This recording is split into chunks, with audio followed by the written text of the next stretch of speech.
কেন? তোমার হাসি খুব মিষ্টি তো তাই। পাগল একটা। তোদের এত হাসাহাসি কিসের? বিয়ের পর আমরা কয়টা বাচ্চা নিমু তাই নিয়ে এত হাসাহাসি? তুই নিজেই তো একটা বাচ্চা, আবার কিসের বাচ্চা নিবি? একবার বিয়ে করাই দাও তাহলে বুঝবা। তোর মতো ফাজিল রে কোন মেয়ে বিয়ে করবে? এই যে তোমার সামনে। কিছু বললি? কই না তো। অভ্র, তুই কিন্তু আমার বাসায় আবার আসবি। আসবো তো, আমার এই সুন্দরী আম্মুটার কাছে। পাশ থেকে আম্মু আর নীলা হেসে দিল। বালিকা, তুমি কেন বোঝো না আমি তোমার হাসির ডায়াবেটিস রোগে আক্রান্ত। তারপর আম্মুকে নিয়ে বাসায় ফিরলাম। দুপুরে খেয়ে পরে ঘুমিয়ে পড়লাম। বিকেলে ফোনটা কয়েকবার বাজতে আমি ফোনটা রিসিভ করে, হ্যালো, কে বলছেন? কেন তুই জানিস না? না গো খালাম্মা, আপনি কে বলেন তো? কে রে তোর খালাম্মা? তোরে একবার হাতের কাছে পাই টানা টানা বানায় ফেলমু। ওই রে, আমি কারে কি বলে ফেলছি। ফোনটা হাতে নিতেই আমার চোখে কপালে ওঠার অবস্থা। ইসিরে, আমি নিজের হবু বউটারে কি বলে ফেলছি। আসলে এতক্ষণ যার সাথে ফোনে কথা বলছিলাম সে নীলা ছিল।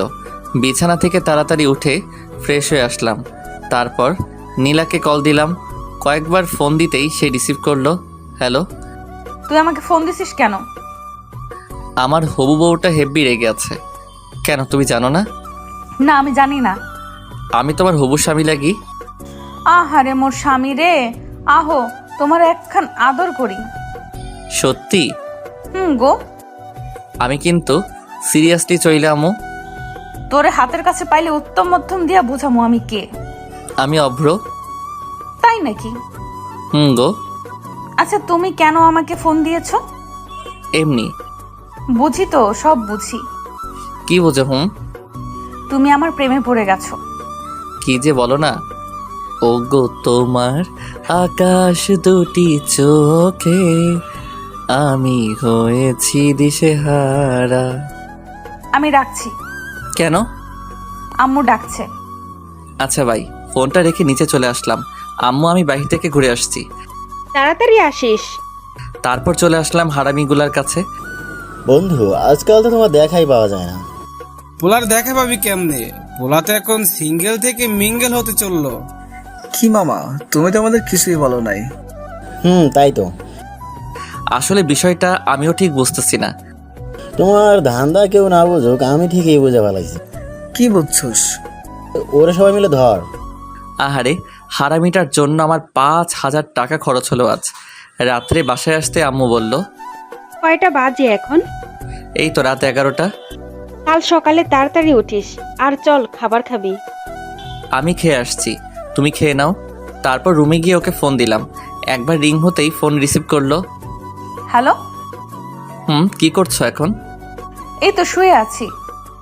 তোমার ঘুমে ডিস্টার্ব করে ফেললাম বোধহয়। না। তুমি বরং ঘুমাও, আমি আজ না হয় রাখছি। আমি ফোনটা কেটে দিলাম। আসলে আমার শরীরটা ভালো লাগছে না, খুব দুর্বল লাগতেছে তাই। আর নীলা মনে মনে বলছে, শয়তানটা আর একটু কথা বললে কি এমন হতো? নীলা কথাটা বলেই একটা মিষ্টি হাসি দিয়ে ঘুমিয়ে পড়ল। সকালে ঘুম থেকে উঠে ফ্রেশ হয়ে আসলাম। তারপর নাস্তা করে বাইক নিয়ে মিন্টু মামার চায়ের দোকানে চলে আসলাম। মামা একটা চা দেন। তারপর চা খাওয়া শেষ হতেই হারামিদের আগমন। মাম্মা, আমাদের রেখে তুমি কোপায় ফেললা? দেখতেই তো পারছিস। শালা 1 নম্বরের সিটার। রে। তুই কে? তোরে আমরা কেউ চিনি না, বুঝলি? আচ্ছা ঠিক আছে, আমিও তোদের চিনি না। এখন তুই আমারে তাড়াতাড়ি 5,000 টাকা দে তো। কোন দুঃখে আমি তোরে টাকা দিমু? দিবি কিনা বল, না দিলে কিন্তু শেষমেশ তোরই ক্ষতি হবে। দেখা যাবে। রাজ, আমার বিলটা দিয়ে দিস, আমি আসছি। আর বন্ধু, তুমি শোক পালনের লাগি তৈরি থাকো। তারপর বাইক নিয়ে সোজা ভার্সিটিতে চলে আসলাম। রাসেল। জি ভাই, আমাকে ডাকছেন? তোর সেম বেস মানে অনার্স 3য় বর্ষের মাহিকে দেখছিস? আমি একটু আগে দেখলাম লাইব্রেরিতে বই পড়ছে। আচ্ছা ঠিক আছে, তুই এখন যা। সালাম নিয়েন ভাই। লাইব্রেরিতে গিয়ে মাহির পাশে বসলাম। মাহি, কেমন আছো? আলহামদুলিল্লাহ ভালো আছি ভাইয়া, আপনি কেমন আছেন? এই তো বেশ ভালোই। ভাইয়া, আপনি কি আমাকে কিছু বলবেন? কি? মুরাদ আমার বন্ধু হয়। আমি জানি। ও যে একজনকে মন থেকে ভালোবাসে, তুমি কি জানো? কাকে ভালোবাসে ও? সেটা জেনে তুমি কি করবে? প্লিজ ভাইয়া বলেন না ও কাকে ভালোবাসে। আচ্ছা, তুমি কি ওকে লাভ করো? এখন এসব বলে কি আর হবে, ও তো অন্য একজনকে ভালোবাসে। তুমি তো শুনতে চাইছো না, তবু আমি বলছি ও তোমাকে ভালোবাসে। সত্যি? হুম। তাহলে আমাকে এতক্ষণ কাঁদালেন কেন? তুমি না কাঁদলে আমি কি বুঝতাম এই মেয়েটা আমার ওই পাগল বন্ধুটাকে ভালোবাসে? হুম।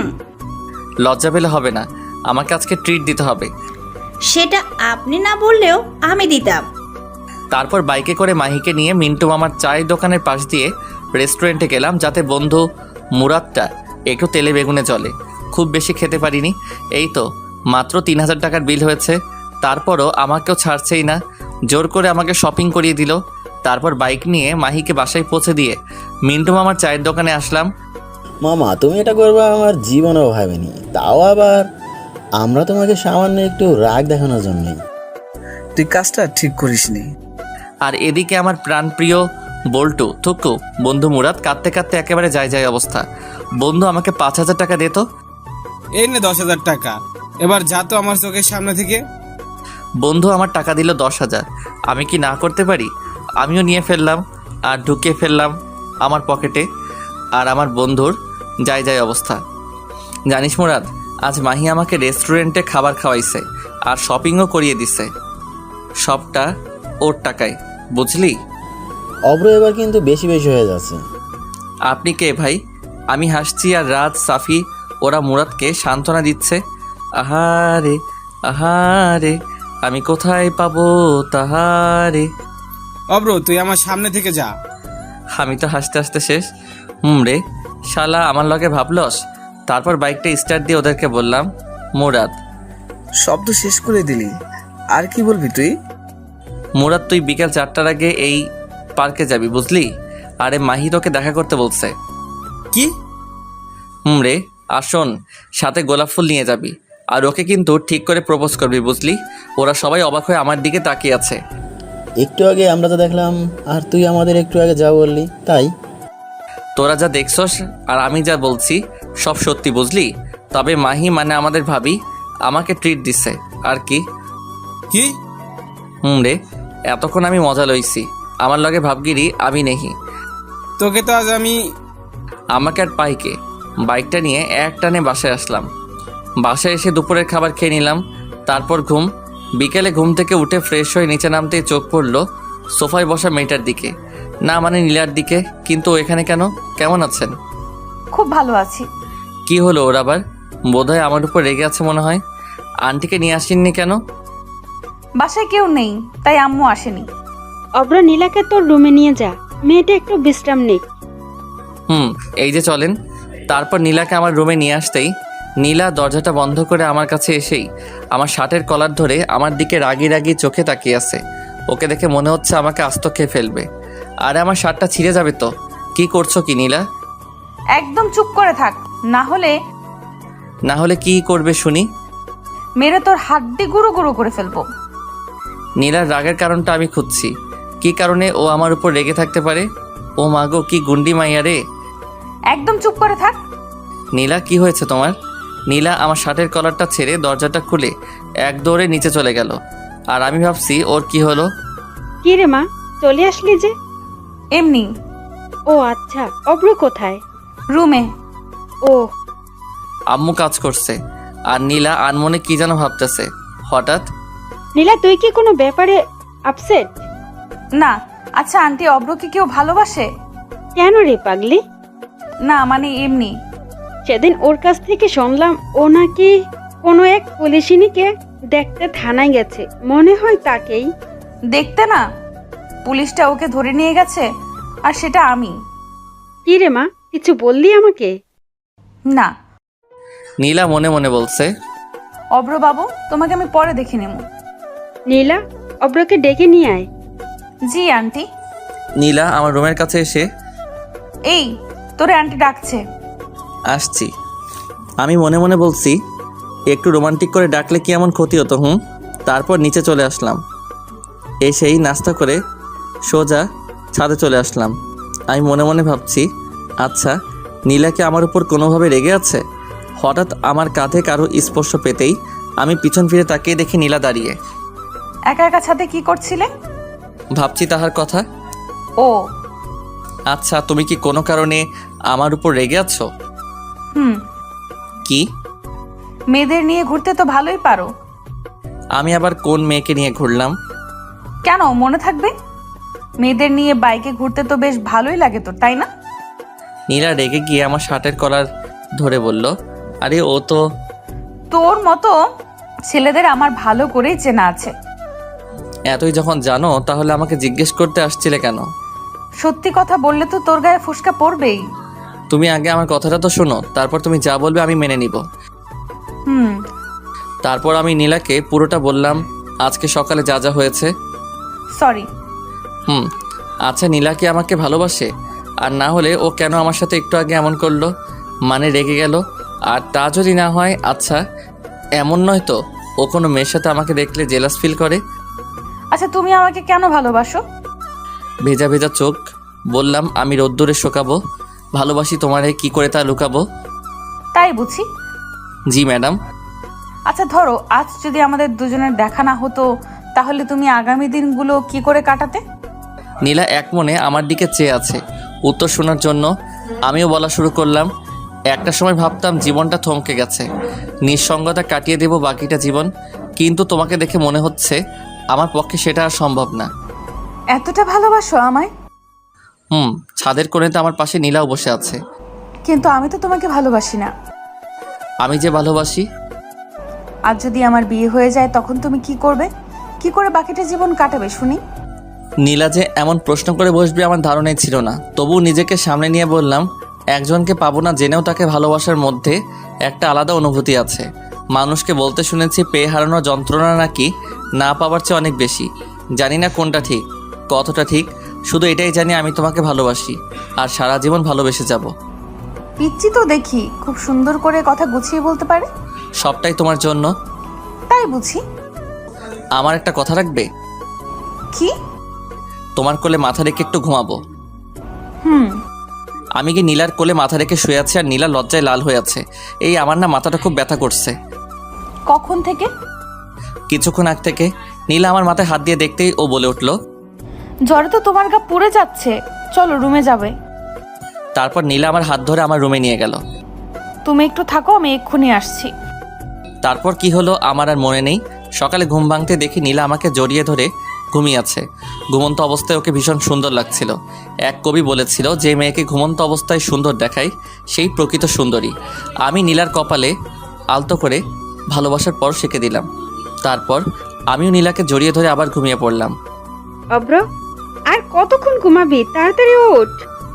আম্মুর ডাক শুনে আমি উঠে পড়লাম। তারপর ফ্রেশ হয়ে নিচে নেমে আসলাম।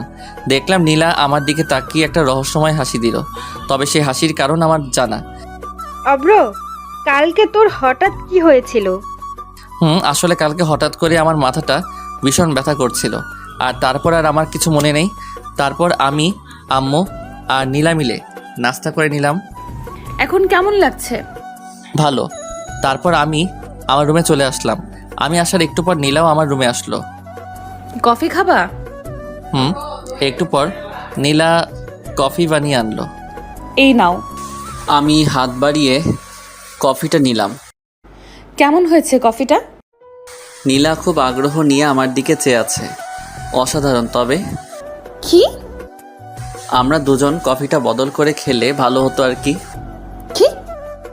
তবে তুমি রাজি থাকলে। আমার হাতটা কিন্তু চুলকাচ্ছে। থাকবো, আমার না এখন আর আদর খেতে ইচ্ছে করছে না। সব সময় ফাইজলামি করো কেন? ভালোবাসি তাই।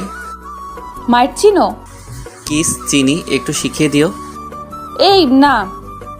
নীলা যত পিছাচ্ছে আমি ততই ওর দিকে এগোচ্ছি। একসময় নীলার পিঠ দেয়ালের হাতে লেগে যায় আর নীলার সাথে সাথে চোখ বন্ধ করে ফেলে। নীলার এই মায়াভরা মুখখানি আমাকে ওর প্রতি আকর্ষণ করছে। ওর কাছে যেতেই ওর ঠোঁটগুলো কাঁপতে লাগলো। আমি আর নিজেকে সামলাতে পারিনি, 4 ঠোঁট এক করে নিলাম। 5 মিনিট পর ওকে ছেড়ে দিতেই ও আমাকে ধাক্কা মেরে এক দৌড়ে পালিয়ে গেল। আর ওর এসব পাগলামি দেখে আমি হেসেই ফেললাম। আমি নিচে যাব এমন সময় মুরাদের ফোন। হ্যালো দোস্ত, কই তুই? এই তো বাসায়। কেন, কিছু হয়েছে নাকি? আমার সাথে একটু দেখা করতে পারবি? না রে দোস্ত, এখন সময় নেই। কেন? তোর ভাবি বাসায় আসছে তো, তাকে একটু সময় দিচ্ছিলাম আর কি। মামা থাক, তোমার আশা লাগবে না, দয়া করে কালকে সকালে দেখা করলে হবে। তারপর ফোনটা কেটে দিয়ে নিচে চলে আসলাম। নিচে এসে টিভিটা অন করে মুভি দেখছিলাম। তখনই আম্মু, তোর শরীর এখন কেমন আছে? ভালো আছে আম্মু। তারপর আম্মু রান্নাঘরে চলে গেল। আবার এসে, এই নে লেবু শরবতটা খেয়ে নে, দেখবি শরীর ঠিক হয়ে যাবে। অনিচ্ছা থাকলেও আম্মুর দিকে চেয়ে খেয়ে নিলাম। আম্মু, ও কোথায়? ছাদে গেছে বোধহয়। তারপর আমি ছাদে চলে আসলাম। একা একা ছাদে কি করো? যখন তখন আমার সাথে এইসব করেন কেন? আর আজ যদি আন্টি আমাদের এইভাবে দেখতো তখন কি হতো? কি হতো আর? আমাদের দুজনের বিয়ে দিয়ে দিত। আইসে মোর পিচ্চি স্বামী আমারে বিয়ে করতে। আমাকে একবার বিয়ে করে দেখো না, তারপর দেখাবে এই পিচ্চি তার পুলিশ বউটার সাথে কি কি করতে পারে। কি কি করবে শুনি? রোমান্স করব। তোমার কি লজ্জাবোধ বলতে কিছু নাই নাকি? বউয়ের সামনে লজ্জা পাইলে জীবন আর বাবা ডাক শোনা লাগবো না। বলছে তোমারে। গো, আসো না একটু আদর করি। এবার কিন্তু সোজা থানায় ঢুকাই দিব। তাহলে ভালোই হবে, রোজ তোমার সাথে দেখা হবে আর মিষ্টিও খেতে পারবো প্রচুর। মিষ্টি কি? তুমি জানো না?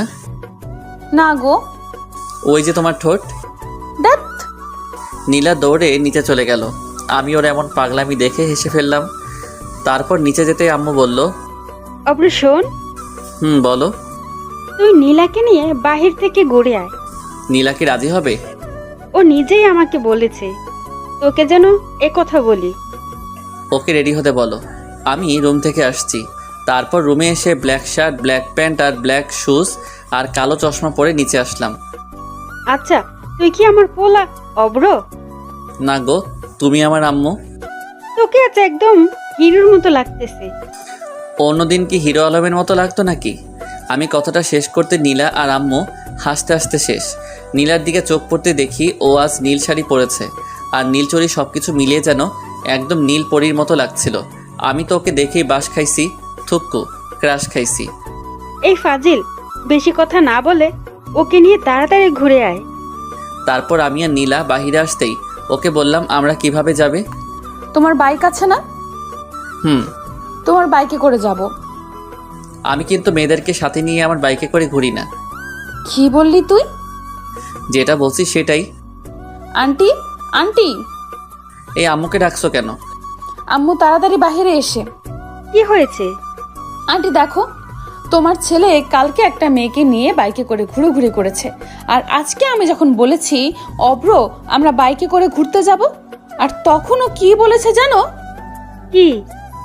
আর এদিকে আমার যায় অবস্থা। ও নাকি বাইকে করে যাবে না। অব্র, আমি এগুলো কি শুনছি? আসলে আম্মু, আমি তো শুধু মজা করছিলাম। সেটা না হয় বুঝলাম, কিন্তু তুই কালকে কাকে নিয়ে বাইকে ঘোরাঘুরি করছস? তারপর আম্মুকে সবটা বুঝিয়ে বললাম। আর যদি কখনো শুনি তুই কোনো মেয়েকে নিয়ে বাইকে ঘোরাঘুরি করেছিস, তাহলে? সেই জন্যই তো আমি ওকে বারণ করছিলাম। তুই যে কেমন তা আমার ভালোই জানা আছে। জানোই যখন, তাহলে বলো কেন?